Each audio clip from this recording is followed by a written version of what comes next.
కేరళకు చెందిన అఫ్ఫాన్ అనే 23 ఏళ్ల కుర్రోడు ఏం పని చేశాడో తెలిస్తే మీరు ఖచ్చితంగా భయపడిపోతారు. ఈ కుర్రోడు ఫిబ్రవరి 24, 2025 టిప్ టాప్ గా రెడీ అయ్యి ఆటోలో తిరువనంతపురం దగ్గరలో ఉన్న పోలీస్ స్టేషన్ వెళ్ళాడు. అక్కడ ఉన్న ఎస్ఐ దగ్గరికి వెళ్ళి, సార్ నేను ఒక 6గురిని హత్య చేశాను అని చెప్పగానే పోలీసులు షాక్ అయిపోయారు. చూస్తానికి నీట్ గా ఉన్నాడు, వీడు హత్య చేయడం ఏంటి, వీడు పిచ్చోడా లేకపోతే ఫ్రాంక్ చేస్తున్నాడు అని చెప్పి పోలీసులు డౌట్ పడతారు. అప్పుడు ఆ కుర్రోడు కాన్ఫిడెంట్ గా మత్తులో, సార్ నేనే సార్ చంపింది, నా అమ్మని, తమ్ముడిని, గర్ల్ ఫ్రెండ్ ని, బాబాయ్ని, పిన్నిని, నానమ్మని, నేను 6గురిని చంపాను, కావాలంటే లొకేషన్స్ చెప్తాను అక్కడికి వెళ్ళి చూడండి అని చెప్పగానే పోలీసులు డౌట్ గానే తను చెప్పిన లొకేషన్ దగ్గరికి వెళ్ళి చూశారు. అక్కడ ఈ కుర్రోడి తమ్ముడు, తల్లి, గర్ల్ ఫ్రెండ్ 3 డెడ్ బాడీలు ఉన్నాయి. అందులో తల్లి కొంచెం కొనవుపురితో ఉండటం వల్ల తనని హాస్పిటల్ జాయిన్ చేశారు. ఆ తర్వాత తను చెప్పిన 2వ లొకేషన్ వేరే పోలీస్ స్టేషన్ పరిధిలో ఉందని ఆ పోలీస్ స్టేషన్ కి ఫోన్ చేసి చెప్పగానే అక్కడ ఉన్న పోలీసులు ఆ లొకేషన్ కి వెళ్ళి చూడగానే అక్కడ బాబాయి, నానమ్మ, పిన్ని ముగ్గురు చనిపోయి ఉంటారు. ఇదంతా ఎందుకు చేశాడో అనేది పోలీసులకు అర్థం కాదు. తన దగ్గరికి వెళ్ళి ఇదంతా ఎందుకు చేశాడు అని చెప్పి అడిగే లోపల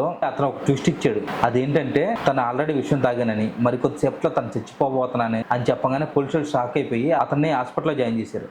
అసలు ఏం జరిగింది అనేది ఇంకా ఏమీ తెలియలేదు, ఎందుకంటే ఈ కేసు ఇప్పటికీ ఇన్వెస్టిగేషన్ జరుగుతూనే ఉంది. సో ఈ కేసు గురించి పూర్తి వివరాలు మీకు కావాలనుకుంటే కింద కామెంట్ సెక్షన్లో తెలియజేయండి. ఇలాంటి మరిన్ని రియల్ స్టోరీస్ కోసం నా ఛానల్ సబ్స్క్రైబ్ చేసుకోండి.